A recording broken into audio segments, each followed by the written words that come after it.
Hare Krishna. We need some space management, seems. Out of time management, we need space management. 3 dimensions, space, time and thought. So, time management, space management and thought management. Thought management comes by chanting Hare Krishna and attending classes in the Bhagavatam. Yeah, please move up in as much as possible.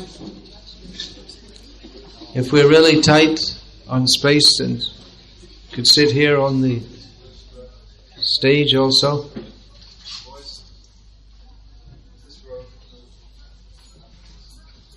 The chairs could also be put tightly, I suppose. Hare Krishna. Yeah, please move in. There'll be more devotees coming, presumably, during the class. Kripa Mai Prabhu, time management. We have space management now for time management. What's my time limit? Nene, what's the time now? Until 10 o'clock. We have until 10 o'clock. We have limited time to speak about the unlimited Lord. That's the nature of this material world. That's why we have to speak about Him, so that we can go to the unlimited world and speak unlimitedly about Him. And maybe steal His lunchbox also. Meantime, where's my watch? Meantime, where's my watch? Thank you. Prapancham Nishprapanchaha Api Vidambayasi Bhutale Prapanna Janata Ananda Sandoham Pratitum Prabho. Translation. My dear Master, this is from Brahma's prayers to Lord Krishna. So it's Lord Brahma speaking after he had been bewildered by the energy of Krishna into thinking that Krishna was not his master. He now says, Prabho, my dear Master, although you have nothing to do with material existence, you come to this earth and imitate material life just to expand the varieties of ecstatic enjoyment for your surrendered devotees. Purport. Srila Vishwanath Chakravarti Thakur points out that just as a lamp does not seem to shine as brightly in sunlight as it does in the shade, or as a diamond does not seem as brilliant on a silver platter as it does on a plate of blue glass, the Lord's pastimes as Govinda do not seem as amazing in the transcendental abode of Vaikuntha as they do within the material realm of Maya. Lord Krishna comes to the earth and acts toward his pure devotees exactly like a devoted son, boyfriend, husband, father, friend, and so on. And within the darkness of material existence, these brilliant, liberated pastimes give unlimited ecstasy to the surrendered devotees of the Lord. In his Krishna, the Supreme Personality of Godhead, Srila Prabhupada quotes Lord Brahma as follows: I can also understand that your appearance as a small cowherd boy, a child of the cowherd man, is not at all a material activity. You are so much obliged by their affection that you are here to enthuse them with more loving service by your transcendental presence. Alright, last call to come inside, please. Sit down. There's space on the dais. Actually, there's off the dais also. There is. So as you all know, today is Sri Krishna Janmastami, also known as Krishnashtami, Gokulashtami. Know any other names for it? What do they call it in Orissa? Janmastami mostly, yeah. Mostly. The very title is a conundrum. Janmastami, Krishna's Janma, on an 8th day, a specific day, Ashtami. It's the Krishna Ashtami, the dark fortnight, the 8th day on the dark fortnight of the Shravan month. So, he who is unlimited takes birth in a particular time and a particular place. Where was Krishna born? Anyone know? Mathura. And he was born of Devaki and Vasudeva. So they say. So some people say. So it is stated in the Srimad Bhagavatam. However, there are others who say that actually Krishna was born in Vrindavan as the son of Mother Yashoda. Who says that? Well, Jiva Goswami says that, citing Vedic evidence. It's a big secret, or mystery. Anyway, Krishna is born, and he's unborn because the unlimited cannot be born. Unlimited means unlimited in all respects. Unlimited means there's no beginning and no end. If there's any beginning or any end, then he's not unlimited in time. However, the complete definition of the unlimited is that everything is possible for him, everything is done by him. So even though he's not born within space or time, he is also born in space and time. Because if we say he's unlimited and we say he can't be born in space or time, then he's not unlimited. There's a limit on him. So Krishna, who does not take birth, ajopi san avyayatma bhutanam ishwaropi san prakritim swamadhishtaya sambhavami atmamaya. He who is not born, he declares himself aja, unborn. And avyayatma, his form, his personality, his very being, it never deteriorates, as does every born being who we perceive within this world. It does not deteriorate. At first, those who are born appear to grow. It looks very promising. Everyone's happy. But after some time, that form which grows stops growing and starts deteriorating. But Krishna's form is not like that. Krishna is avyaya atma. Doesn't deteriorate in any way. And he appears within this world by his Atma Maya, by his own energy, by his own desire, by his own mercy. Maya has various meanings. Someone says to you, you are in Maya. Of course, we don't say that nowadays because we're nice to people. We don't say nasty things like that anymore. You are in Maya. You say, oh, that's good. Thank you. I'm in Krishna's mercy. It's by your blessing, you're putting me in Krishna. Of course, Mahamaya, the external energy of Krishna, that's also his mercy, but not in such a pleasant way as his internal potency. When we ask for Krishna's mercy, we're not asking to be placed in his external potency. So Krishna appears in this world even though he doesn't take birth, and he does take birth.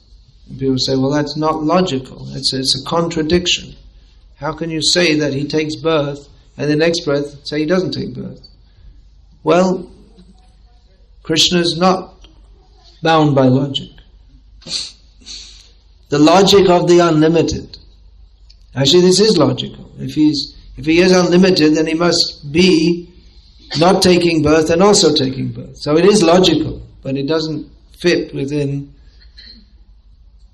normal paradigms of logic, because he is ulangita trividha sima. He's beyond 3 kinds of limits.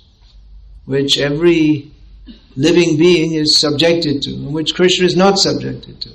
The three limits are time, space and thought. Everything that is imaginable, Krishna is beyond that also. So how shall we speak about the unlimited, who is impossible for us even to conceive? Well, we can conceive of Him by His mercy.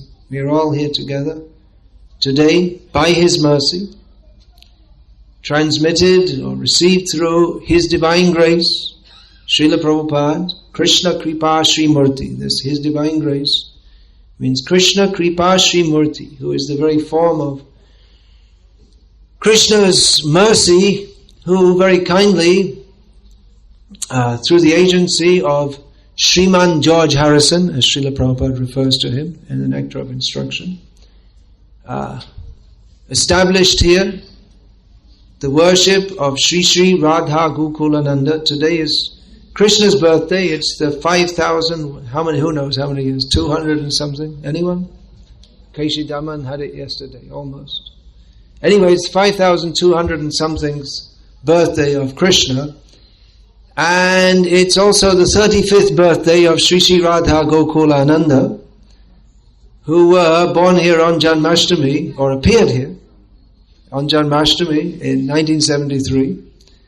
And father and mother, well, Prabhupada was acting as the father and mother of the and devotion of all the devotees. Bhakti is the mother. Devaki is compared to Bhakti. Krishna takes birth from Bhakti. Krishna doesn't take birth from any normal material womb. So Bhakti is the mother of Krishna, and Radha Gokulananda's birthday, and I usually make an announcement on Janmashtami Day to whoever might like to hear. It's also my birthday because I was born here 33 years ago by the mercy of Sri Sri Radha Gokulananda and Srila Prabhupada and his devotees. So Krishna takes birth, although he is unborn. So we don't often like to use this word janma. We don't usually word birth. Technically, we don't always like to use this word in relation to Krishna, because janma gives the idea of someone who is born just like every other living being is born in this world. Jatasya hi dhruva mritya. Everyone is born, they have to die. But Krishna, he is not born in the way that every other living being in this world is born, due to their karmic reactions. We get different bodies. But Krishna, he's not born because he doesn't die. Although some people think that he died, and even in Mahabharata there's the description of how he dies, but that is qualified in the highest Shastra, Srimad Bhagavatam. It is apparent death is only to bewilder those who would like to say, just see, Krishna also died. They want to be in the illusion of thinking that Krishna is an ordinary person. So it's Asura Vimohana Lila, pastimes enacted for the bewilderment of the demons. But that's clearly explained in Bhagavatam, that Krishna enacted this pastime just of being, anyway, we won't talk about that, of leaving this world, and he directly returned to the spiritual world with his eyes closed as he went, because he thought, I don't want to get stuck with all the social invitations of the demigods as I'm going past their planets. They'll invite me, just stop in here a few minutes, Krishna. He just closed his eyes and pretended he didn't see them. So Krishna, we say avibhav, and this is true of his devotees also, those who take birth in this world. We use a special language for them. In English it sounds rather awkward, because in English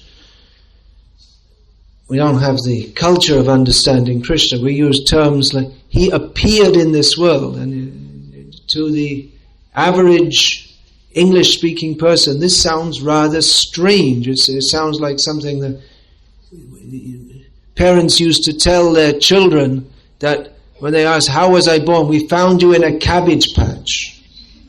So it might give some kind of idea that Krishna just appeared, just all of a sudden, just like some being, what's that they have in the science fiction movies? You just kind of laser beamed or something, just appear in a place. So it might sound rather strange like that. And also we say he disappeared. It's very strange, it sounds very strange language, that Srila Prabhupada disappeared from this world. What do you mean to say? He was there and all of a sudden, boom! You're looking at him and all of a sudden, there's nothing there. Is it like that? Or we say, Srila Prabhupada, we don't say he was sick. Technically we shouldn't say that. We should say he enacted the pastimes of apparently being sick. So these words are used to the Sanskrit words avibhava, tirobhava, appearance, and these are translated as appearance and disappearance, to distinguish from the birth and death of ordinary people. Krishna appears in this world out of his own mercy. So that's Janma in one sense, but not in the ordinary sense. Actually, everyone's unborn. That's one of the qualities of the soul. Every living being is unborn. But conventionally we say that someone is born because they identify themselves. We identify ourselves with our bodies. And so we say, I am born, I was born, he was born, such and such a date, such and such a place, to such and such parents. But again, Krishna's birth is different, in as much as we are born again and again to different fathers and mothers in different forms, with different identities that we misidentify with, different bodies, and that we misidentify with. But Krishna, he always appears to the same parents. Of course, he appears in different forms. When he appears as Ram, then his father and mother are Dasharat and Kaushalya. When he appears as Vamana, his father is Kashyap and mother Aditi. But as Krishna, the original form of Godhead, he always appears, well then again, it's who are the parents of Krishna? Vasudeva and Devaki, yes, that's true. And Nanda and Yashoda, that's also true. So that's another mystery. How can you have two sets of parents? We've heard of parents arguing over who are the actual parents. Nowadays they sort it out by DNA testing. In previous times there could be an argument over that.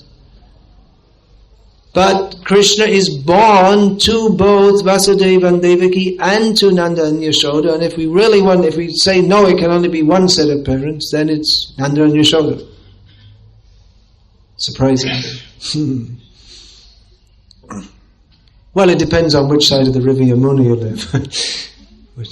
How you'll answer that question.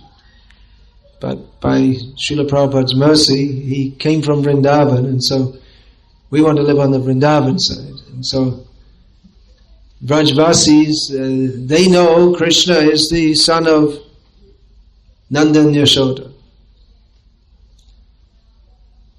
So, Krishna, he appears in this world, but not as an ordinary person. No one takes birth, but everyone takes birth, and in illusion we take birth. Krishna's birth is not an illusion. Krishna takes birth in this world to take us out of illusion. Everyone else takes birth simply to die.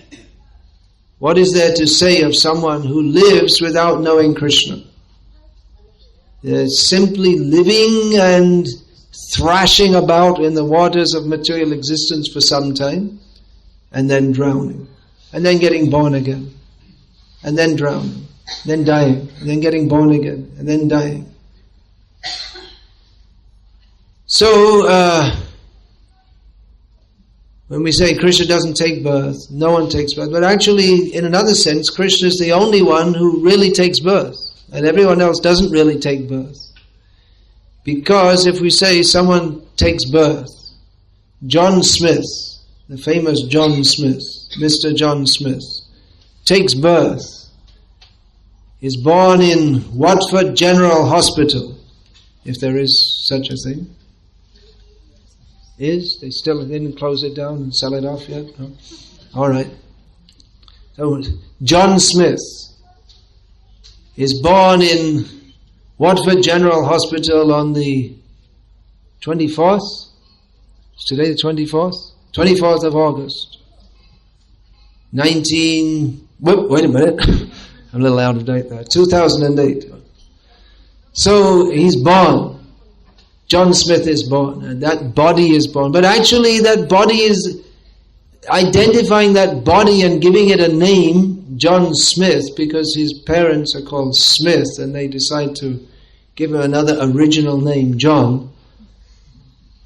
That's the name given to the body, but actually the body is dead anyway. It's never alive anyway. So actually we say that people are born, but they're not. We say John Smith was never born. And he only was born to die.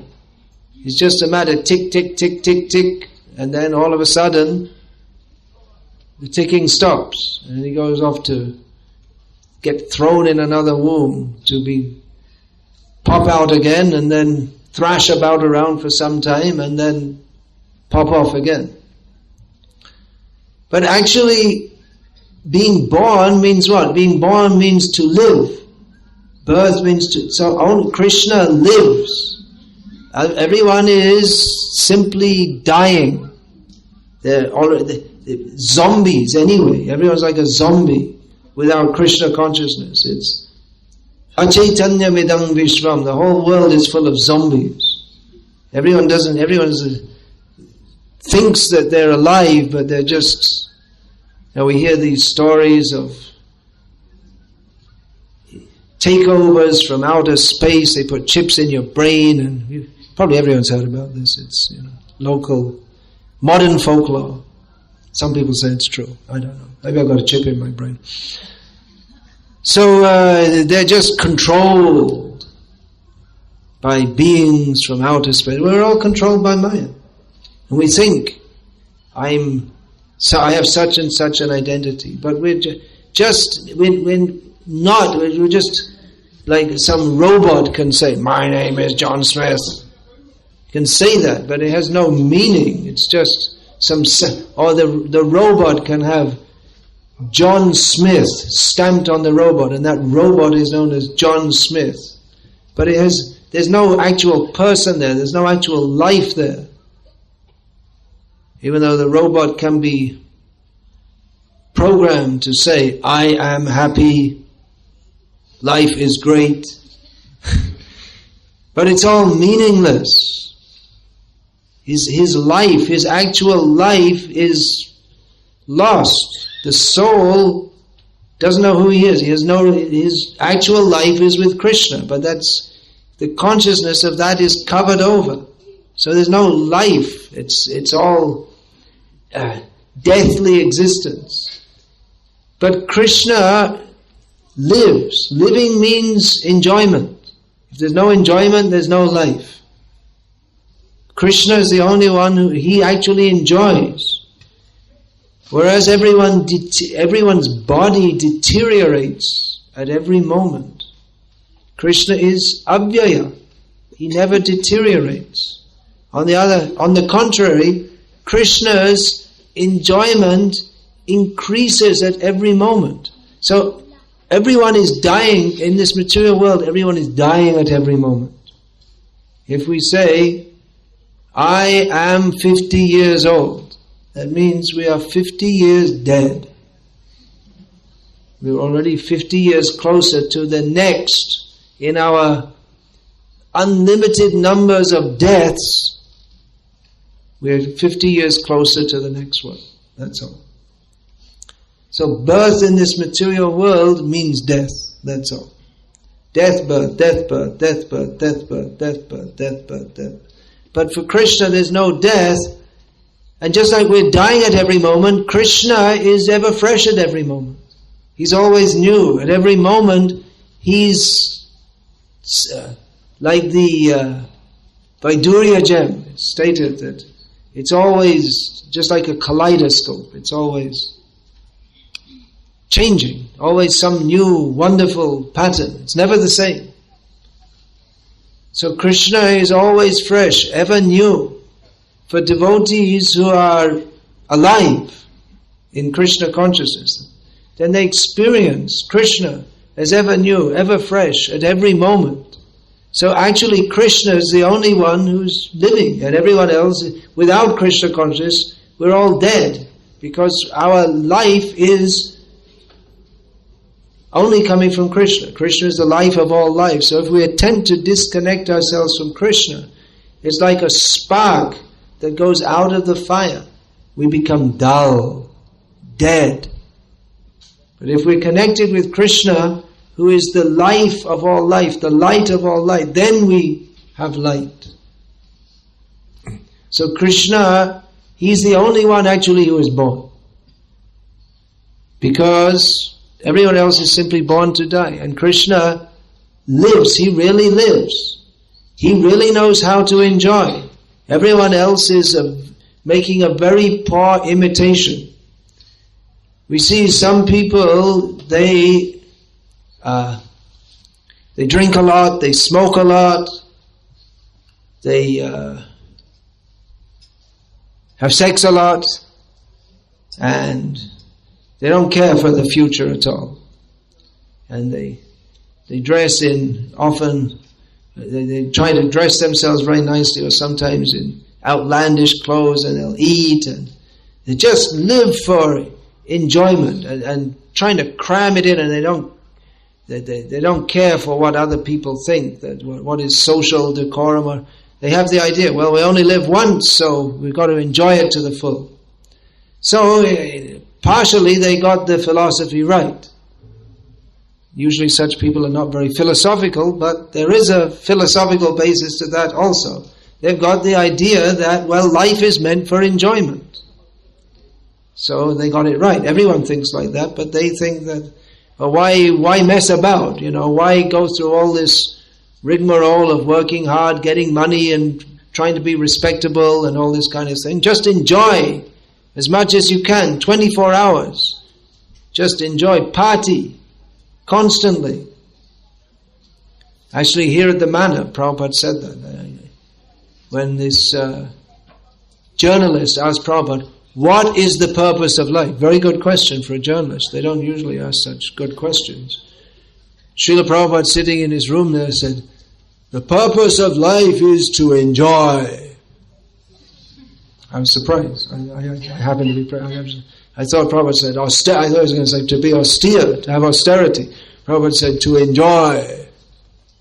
Then Prabhupada explained, but as living beings we are naturally happy, but we don't know where is happiness in this material world. But it's our natural propensity to seek enjoyment.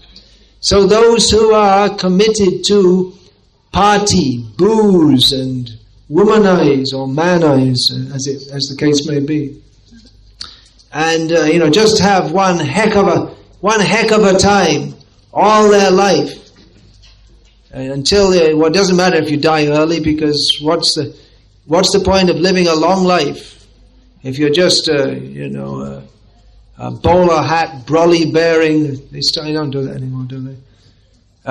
Chartered accountant or something boring like that. Sorry if there are any chartered accountants here. You're not that body.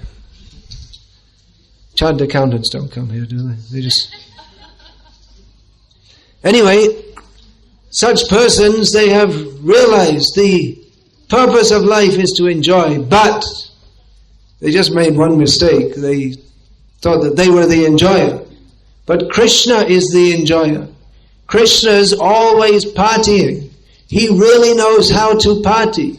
You thought there were 16,108 gopis? Well, that's true, but actually there are 3 billion in the Padma Purana, it says. And so Krishna has 3 billion girlfriends. How about that for a start? That put all the, everyone else in they're finished, I mean, if you have 2, 3, 4, 5, it's pretty difficult to juggle them all. What about, buying drinks for them all, So, but Krishna has 3 billion girlfriends. And he knows their names, and he dances with every one of them. And his party goes on all night. But because Krishna is the supreme controller, he makes the night of Lord Brahma. And he doesn't get tired without taking this ecstasy drug. He dances all night because he has his own ecstasy. So Krishna, he's really living life. He has a great time all the time. And in every conceivable manner and many more inconceivable manners. Let's get round to the verse now. I'm supposed to be talking about the verse here. So Krishna comes to this earth for many, many different reasons. Oh, what's this? Extended. We can go until 10:20. Jai. So, Kripamoy Prabhu is giving the mercy, giving us, extending our limited time in which we're attempting to discuss the unlimited. So Krishna is the verse. Brahma is speaking here, one of the many reasons why Krishna comes to this earth. And actually there are unlimited reasons. You cannot count the number of reasons comes to this earth. One reason is you, and every living being within the universe, Krishna comes for us. Each one of us. So that's unlimited to start with, because there are Eta Brahmanda Bhari Ananta Jivagam. There are unlimited living beings within the universe. So Krishna comes for unlimited reasons, and here Lord Brahma, who was bewildered just a few moments ago, before he suddenly realized, oops, I made a mistake. Krishna is the Supreme Personality of Godhead. So now Brahma, having come out of his illusion, and come back to Tene Brahma Hridaya Adi Kaviye, coming back to the knowledge which was imparted to him by Krishna at the time of creation, at the time of creation of Brahma. He is praising Krishna, that although you have nothing, my dear master, although you have nothing to do with material existence, you come to this earth and imitate material life just to expand the varieties of ecstatic enjoyment for your surrendered devotees. So Krishna comes to enjoy. He's already enjoying in Goloka, but he comes to enjoy in this world to give pleasure to his devotees. Krishna's enjoyment, we hear about Krishna's enjoyment. What's Krishna's enjoyment? Today is a fasting day, not for Krishna. Today, there are more items, unlimited items to be offered to Krishna. Every day, Krishna is offered many nice foods.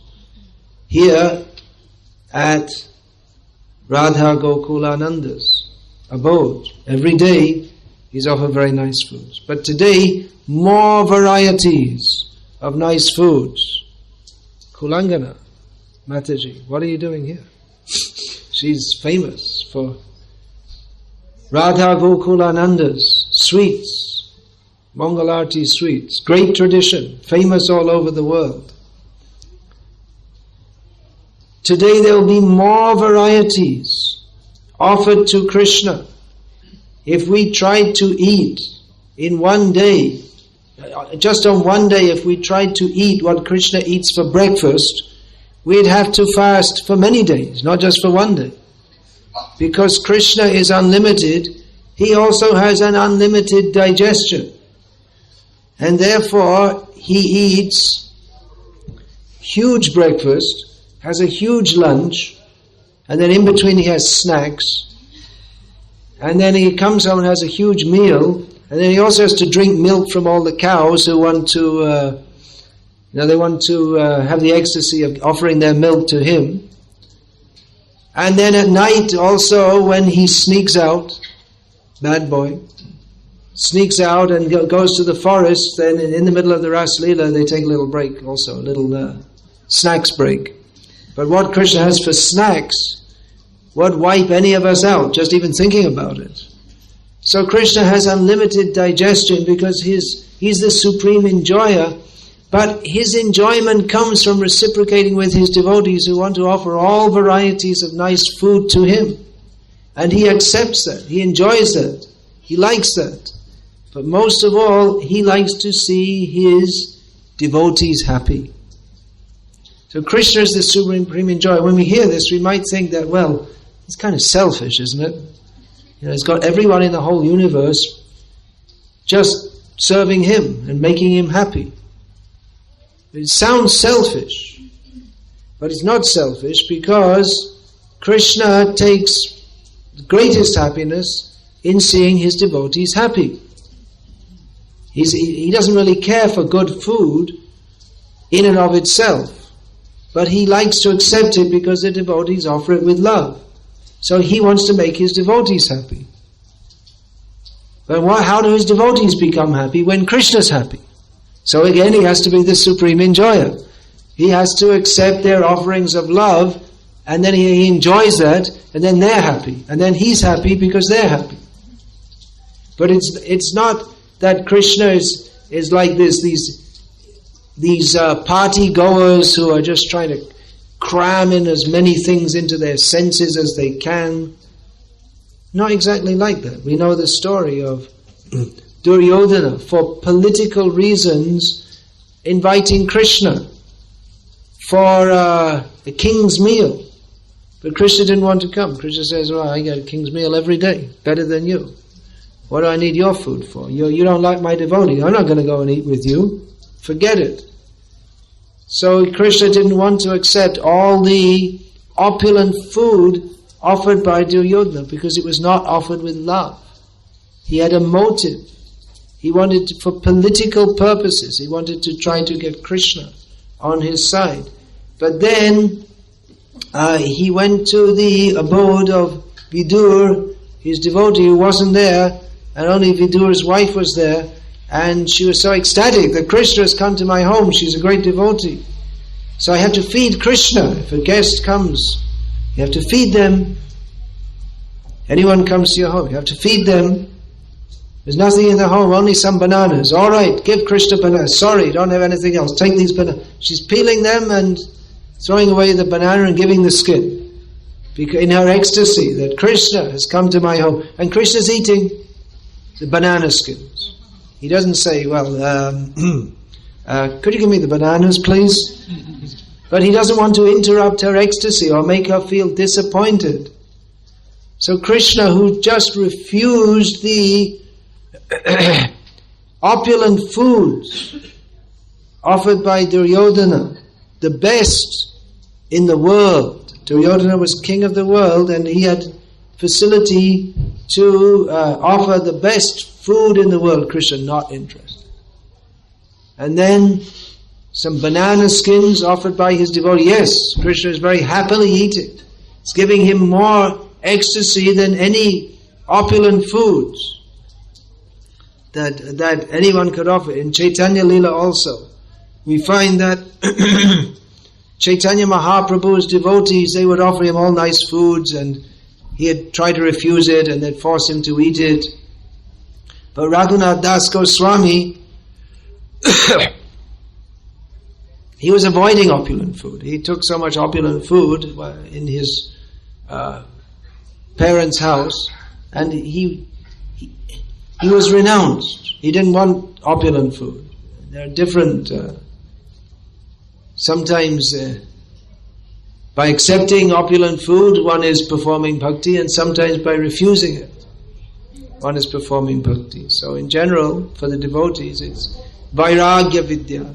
It's renunciation and knowledge, not indulgence.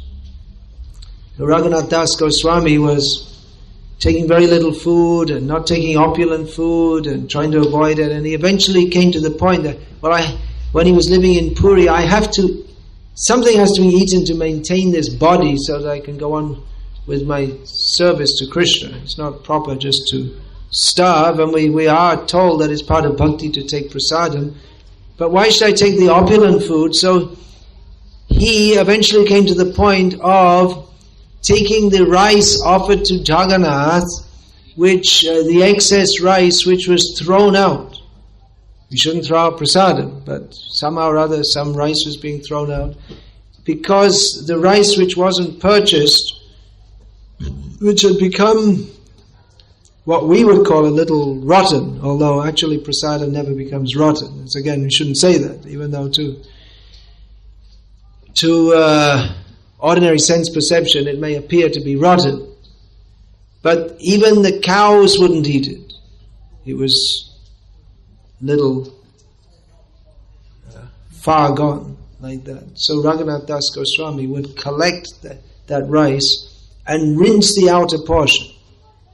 Rice, if you cook it, sometimes you cook it and you press it a little and you think it's cooked, but you have to press it fully and see if it fully squashes, because there's an outer portion and an inner portion. So the outer portion may be soft, but the inner portion is still hard. So it has to be all fully cooked. So the outer portion, that he would wash that off. And the inner portion, the harder portion, he would take that. Can you imagine taking each grain of rice? I mean, he didn't eat many grains, or inner portions of grains. He ate very little. So just that part, he would take it. And not just hiding himself away. But you can't hide from Krishna, Chaitanya Mahaprabhu, who is within everyone's heart. So Chaitanya Mahaprabhu one day went to see what Raghunath Das was eating. And he found him eating. He said, "What is this? What is this you're eating, Raghunath? Looks like you're hiding away and eating," because Raghunath didn't want to do it in front of everyone and make a big show. Everybody, I'm very renounced, just see what I'm eating, very renounced. He didn't want to do that. So he very clandestinely, he did this. So Chaitanya Mahaprabhu accused him that you are taking the best nectarian prasadam and you're just keeping it all to yourself and you're not even telling anyone. And what kind of a vairagi are you?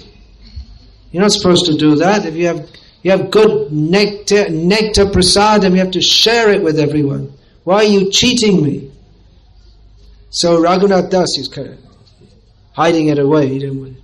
But Chaitanya Mahaprabhu, he was asking, "Give me some." And Raghunath Das thought, this is not fit to give Chaitanya Mahaprabhu. He's the Supreme Personality of Godhead.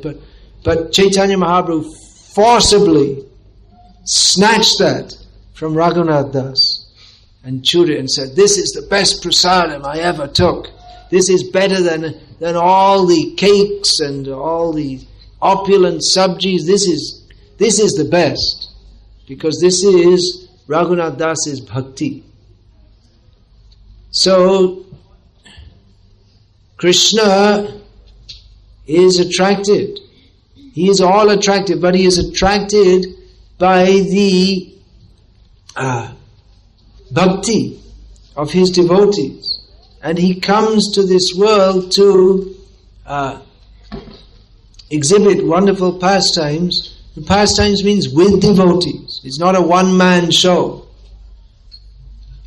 All his devotees are there, and they perform various activities, wonderful activities, but they're all meant for reciprocation of love. And seeing Krishna, the devotees become astonished again and again. This is rasa. The Krishna is Rasa Raja, the king of rasa. Vyatitya bhavana varma yas chamatkara bharabu hridi satvojvale bardham svadate saraso mataha. This rasa, which also means juice. Krishna gets juice. He gets juiced up, gets charged up with rasa by exchanging with his devotees various pastimes, and then there's an exchange of rasa. And Krishna is... Anyway, let's talk about what rasa is first. So that, what is the rasa that Krishna, the juice that Krishna enjoys with his devotees? It's not any rasa of this material world. It's beyond material conception, and that which produces a deep sense of wonder. Everything Krishna does is wonderful, and his devotees taking part in those wonderful pastimes with Krishna, they're always overwhelmed with how wonderful is Krishna, and Krishna becomes overwhelmed. How wonderful are my devotees! So this is possible to experience only in a purified heart. This rasa of this material world, it's supposed to be rasa, but actually it's dry or poisonous. Just like if you... can you imagine drinking sulfuric acid, for instance? What would be the effect? Ever did that accidentally? It would like burn up your mouth and dry it all out. It's not relishable. Maybe you're very thirsty. You think, I need something to drink. And don't drink that. That's sulfuric acid. You got to drink something, but don't drink that. No, I got to drink something. This is our position in the material world. We need rasa. We can't exist without rasa. But we're drinking fire. We're drinking sulfuric acid. It's maybe when it first hits the tongue, there's some experience. Last, I'm so dried up. I got some water. But then we find the next second it's burning us up. But we don't know anything. Then we're feeling burned up. I got to drink some more. But there's only acid. I'm so burning. I got to drink something. There's only this. Okay, drink that. That's our position. We want juice, but we're just taking the juice, material juice, which is burning it. The more we take it, the more we get burned up. It doesn't nourish us, but the actual rasa, spiritual rasa, nourishes us and nourishes Krishna. It's a completely different experience. In this material world, we're only thinking of being happy and enjoying, and they lived happily ever after. What a farce. Born to die. They say there's, what is that? Born to live. What is that? Born to some, Born to lose? No. There's some movie or something. Born to what? Anyway, whatever it is. In this material world, everyone is born to die. Born to suffer. We can do an astrological chart for every child born. Their life will be full of suffering, and at the end, they'll die. That's it. I'm an expert astrologer. I know I can tell all of you, not all of you, but everyone's life. Simply struggle, and at the end, you die. But for Krishna, there's no struggle. For Krishna, it's just... He is Anandam Buddhi. He is the ocean of bliss, which is ever increasing. There's no limit to Krishna's bliss. And Krishna shares his bliss with his devotees. He can't even experience bliss without his devotees. There is no bliss without others. Can you imagine if you're given, all right, now we're going to present you with a $100 million house. Pound house. Are there any such houses? Buckingham Palace. You can't buy it, even if you had 100 million pounds. Must be worth more than that. Anyway, we're going to give you a big house and lots, every day, wonderful food and whatever your TV with 100,000 channels and all that. But the only one thing, you never speak with anyone, you never talk with, never see anyone, never solitary confinement. You can enjoy it all in solitary confinement. Is there any enjoyment in that? It might seem like that. At first it might seem very nice. Phew, got away from all those people. But there's no enjoyment without others. So Krishna expands himself as his devotees and enjoys unlimitedly, unimaginably. Krishna is wonderful. If you see a magic trick, today there's going to be a magic show in this tent. But the original magic show is over there in the temple.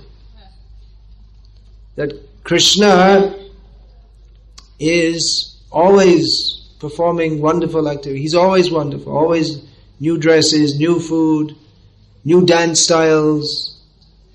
So there'll be a magic show, but it looks wonderful.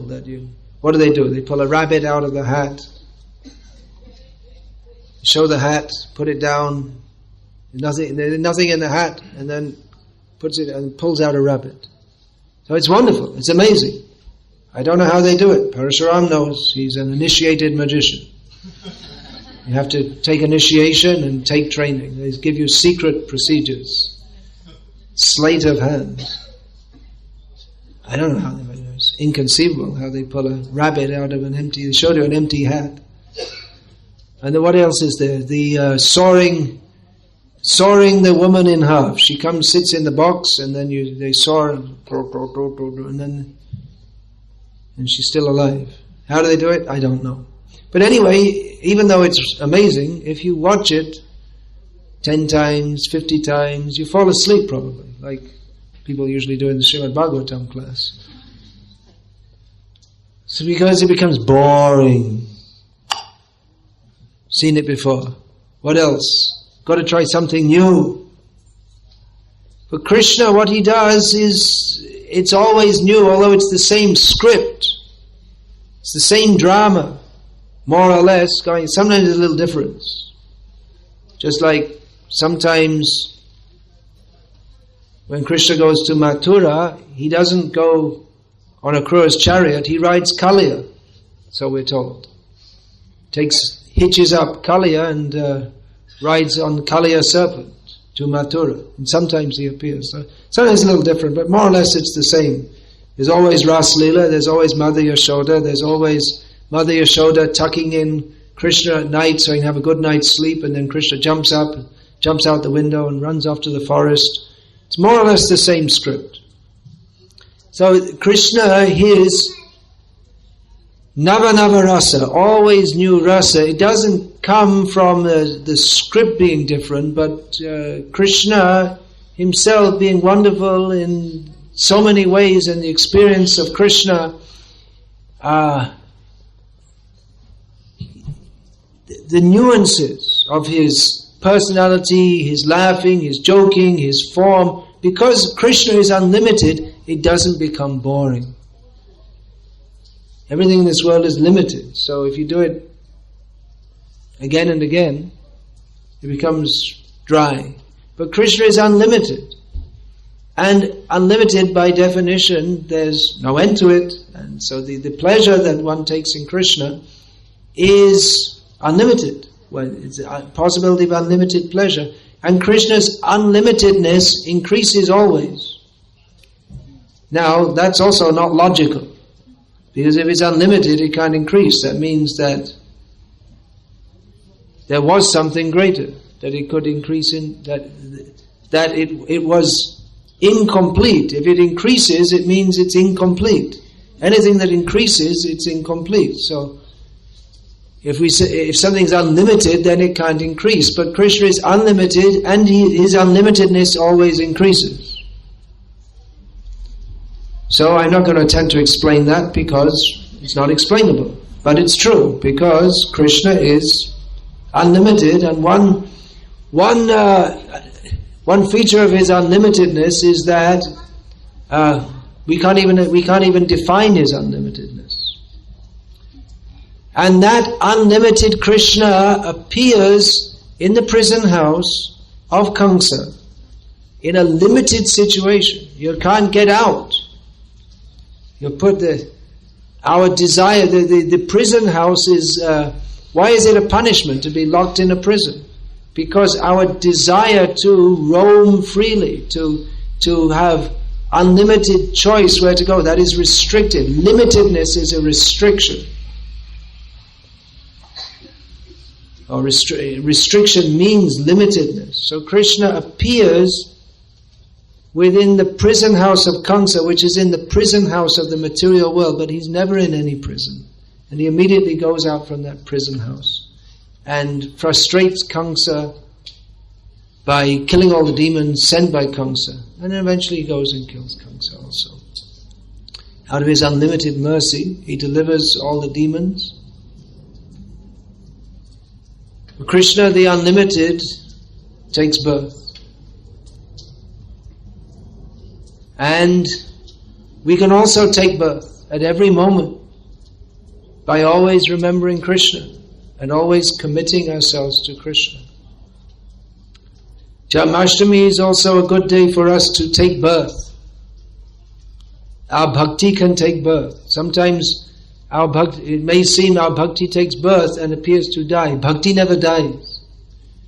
But sometimes it may seem like our bhakti is being covered over. So it's a good day also to make the commitment to live for Krishna, to be Krishna conscious. We take that commitment at the time of initiation, but that commitment means it's an ongoing commitment which we can renew. We should renew at every. If a commitment is not renewed at every moment, then, or if we don't live up to that commitment at every moment, then it becomes redundant, or we fail to fulfill that. So Krishna is very kind, and even if we don't fully commit ourselves at every moment, which we should be, fully committing ourselves at every moment to Krishna, then He gives us the opportunity to do so again and again and again. And these festivals are especially inspiring for bhakti. Every day in Krishna consciousness is a festival because Krishna is Himself, and He is an ongoing festival. But especially these special festivals, they're a time for us to say that, hey, wait a minute, I could be doing this every day. This coming and being happy with chanting Hare Krishna and chanting, being in the association of devotees. I don't have to do it I can do it every day. Why? This is living. Why don't I do it every day? I should commit myself to Krishna. To do this every day, every moment, and live. Really live. Instead of dying at every moment, we can live at every moment. So that commitment, we can make it. Especially today. That today's Janmastami, I don't have to go away from the temple and come back again only next Janmastami. I can be here every morning for Mangalarti. Every morning is a new start. Every moment is a new start. So, Krishna appears in this world. He appeared in the heart of Vasudeva and was attracted or transmitted to the heart of Devaki, who represents Vasudeva is pure consciousness. Sattvam Vishuddham Vasudeva Shabditam. Vasudeva means pure consciousness. Krishna appears there. And pure consciousness is always married with bhakti. So in the pure consciousness of bhakti, Krishna appears, takes birth. So we may also pray that Krishna take birth in our hearts, but that heart will have to be what? Pure heart, with pure devotion to Krishna. So I had time up till 10 o'clock, I was extended up till 10:20. It's now 10 o'clock, and if there are any questions or comments, please field them now. Shrutikirti Prabhu, you must have been with Prabhupada on Janmastami. Okay. Here. Okay, please come and tell us. You ask for questions first. All right, are there any questions?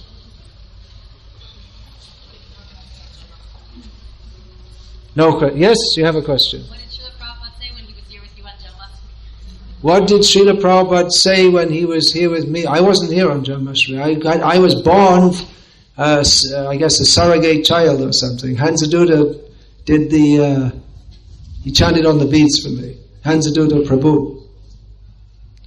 So, my few words that I personally spoke to Srila Prabhupada,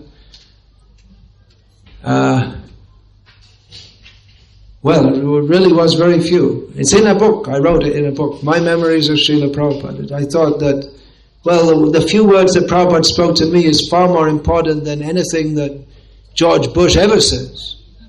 Or anything that Prabhupada said. If Prabhupada asked for a glass of water, that's far more important than, all the philosophy books ever written in the world by non-Vaishnavas. So, even though Srila Prabhupada just spoke a few words to me, I put it in that book. But that wasn't on Janmastami. That was a few days after Ram Navami in Vrindavan in 1976. We always want to know, what did Prabhupada say? Well, what did Prabhupada say? Prabhupada said, the verse he quoted more than any other was Sarva Dharman Parityajya Mamekam Sharanam Vraja, especially those two lines. This is what Prabhupada said. That's what he was always saying. He came to this world to say what Krishna said. Therefore he is Prabhupada.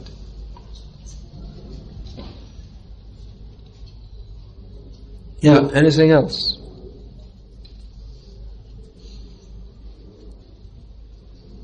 You're smiling there, like you're getting warmed up.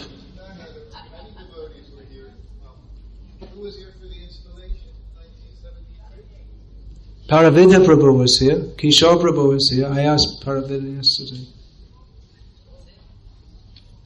Anyone else? So you're going to come and tell us about Janmastami 1973 for the next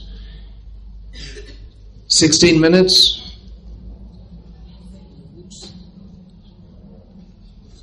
Books, yeah, okay. Well, okay, I'll announce it. Why not? Okay, you don't need a mic. You've got a good, strong voice. John, this is Kishore Prabhu, in case any of you don't know, disciple of Srila Prabhupada. Maybe two things. You got 3 fingers up, so 2 can become 3. I'm asking for more nectar. I'm not making. 4 and 5. Yeah. Okay. Let's hear it. Start with 1 and 2. Let me see. Well, the first thing is that yes, I was present on August the 22nd, 1973. Is the day that Srila Prabhupada invited Radha Gokulananda to Bhaktivedanta Manor. It's almost the same day. It's just 2 days difference. The 23rd, of course, the day after, was the day that we all celebrated Srila Prabhupada's appearance. The first thing I'd like to say is that I was present then, and I'm also sitting in this chair now in this room. In this little, and I have to say that the feeling in this room is wonderful. In this tent, in this particular tent, I can see Srila Prabhupada over there prominently displayed, and I can see Gaur-Nitai and Srila Prabhupada prominently displayed over there, and I can see that a lot of very personal service has gone into creating this space in which I can particularly feel very connected to Srila Prabhupada, the way I did when I came into Krishna consciousness quite some time ago. So the first thing, and you were talking about magic. Prabhupada was the greatest magician. That I feel there could be no more magic than the fact that I'm sitting in this tent today. 38 years, is it? 30? 73, 35. Yeah. That's magic. Jai, Hare Krishna.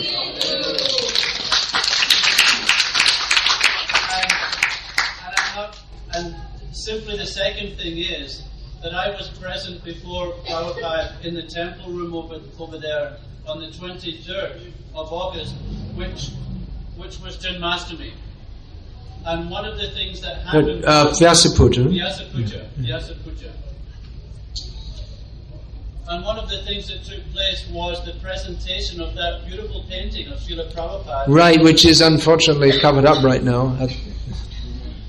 Which is the first thing that, even to this day, people who come to Bhaktivedanta Manor and enter the temple room, they see this beautiful portrait of Srila Prabhupada there.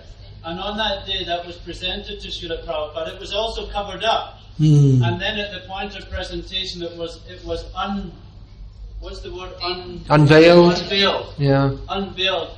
And I can remember the humility of Srila Prabhupada. I still to this day personally think it's the most beautiful, accurate portrait of Srila Prabhupada that I've still seen, out of all that I've seen. I think it's a wonderful, very, very unique portrait. And Prabhupada glanced at it for just a couple of seconds, like this, and immediately his attention came back to Radha Gokulananda. So although he acknowledged the presentation, I felt that he was acknowledging the service of the artist, rather than what a beautiful portrait of myself. I had that sense of humility right there in that moment. So that was a very important recollection of that day in 1973, Vyasa Puja Day. Again, Prabhupada's intense humility. He only glanced for a couple of seconds at that portrait and offered his pranam, and immediately his attention came back again to Radha Gokulananda.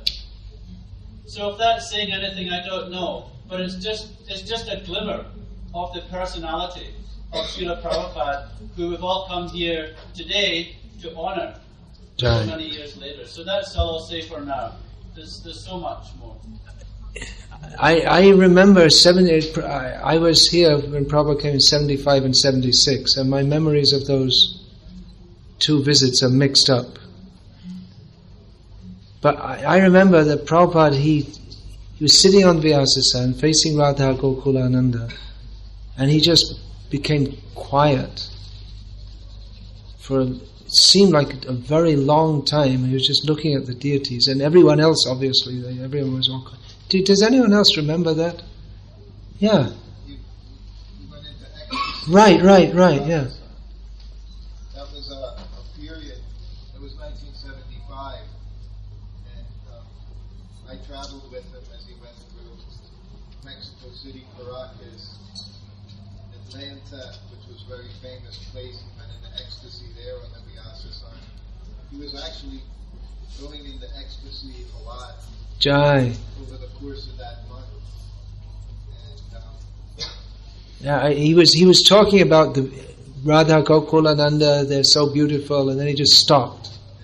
And it seemed like a long time. He was just sitting there and stunned in ecstasy. and then he went to Mayapur, and he also went into ecstasy. Yeah. So in the course of 1 month, it was at least 3-4 times. He was seized by ecstasy on several occasions on the Vyasasana, yeah. Which went into ecstasy means he just closed his eyes and external consciousness. Right, I had the impression he was looking at Radha Gokul and said, they're talking about they're so beautiful. Fool as I am, I don't remember the words exactly. Of course, Radha Gokulananda, They were right in the center of the altar at that time. yeah.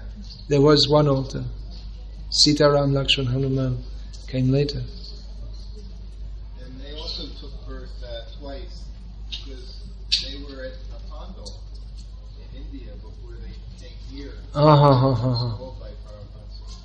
He was with them for 1 week. He spoke for 1 week. I'm not sure if it was Delhi or Hyderabad. I think Delhi. And just like he did here, which was really interesting because when he was at the Pandal with them, on the very last day of the Pandal, they would have kirtan, of course, every evening. This was before thousands of Indians would come and attend. And Prabhupada would always give very strong lectures.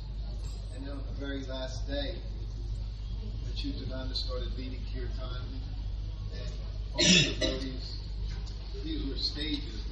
We were always on a stage. The deities and all the people were on the ground, on the carpet. So this was 1973. Yeah. And they were not very secure stages either, and they're maybe Wobbly stages, yeah. 40 or 50. Start dancing on the stage and it starts shaking from side to side. Stood up, and he started walking around, and then of course he first stopped and he just looked at Radha Gokulananda. He did parikrama of Radha Gokulananda. He did 3 times he went around. Pradakshina. Each time he would stop and offer his respect. And the 3rd time he went around, and all the devotees followed him around. So he went around, and then he stopped, and he offered them respect. And then he just turned around with this big smile, and he just raised his arms and started jumping up and down on the stage. And everyone started dancing. Everyone went into ecstasy. Prabhupada went into ecstasy. And all the devotees were ecstatic and dancing and dancing. And then, as they were dancing, then even Radha Gokulananda started. They started dancing also. They were going back and forth. And Jamuna and myself, we went and we grabbed the deities and we held them down. And then Prabhupada stopped. And he went into the car afterwards. We were in the back seat and he smiled. And I said, Prabhupada, that was really ecstatic.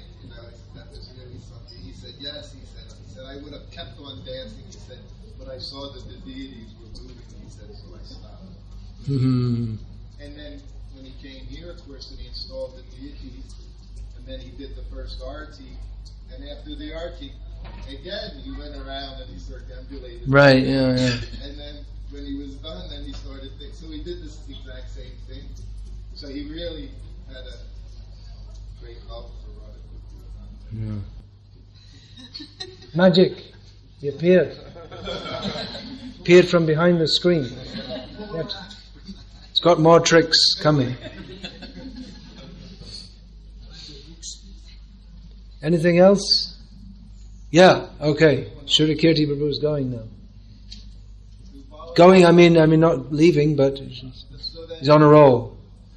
As Kushur was saying, tomorrow, which was very nice, was a Vyas Puja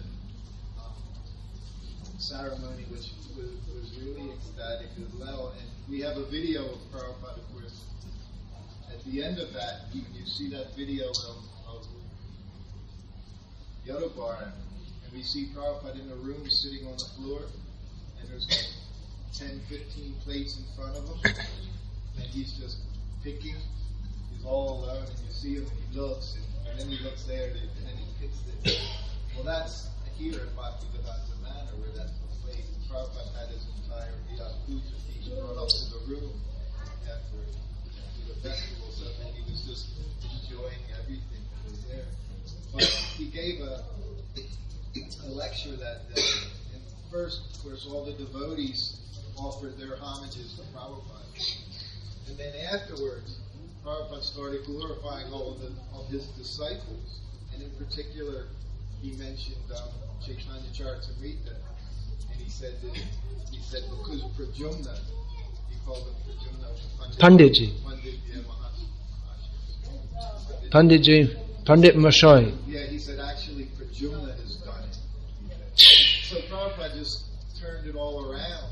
After everyone glorified him, then he started, in particular, he started glorifying some, and he mentioned the Grahasta devotees, I think he mentioned maybe Bhagavan, it's recorded. Shyamasundar was there? Shyamasundar was here. Mukunda must have been there, Gurudas, So Prabhupada famous. started giving back all the praise that he had gotten to his disciples.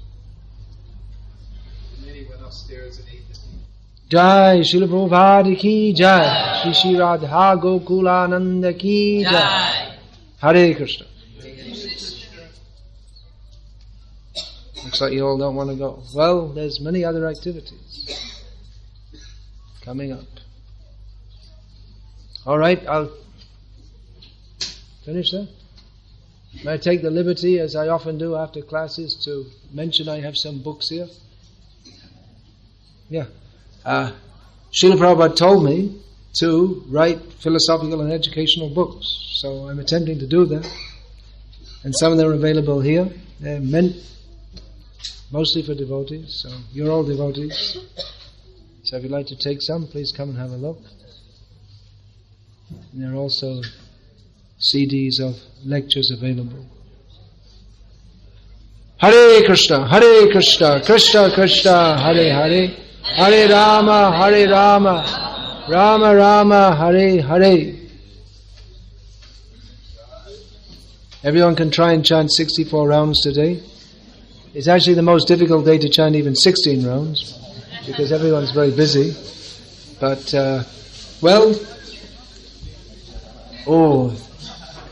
this is great honor and transcendental torture also. This is a peacock design sandesh. Looks like a carob sandwich in a heart shape with tulsi on top, with love from Mother Kulangana, offered to Radha Gokulananda, given on Janmastami day. So I can put on my head.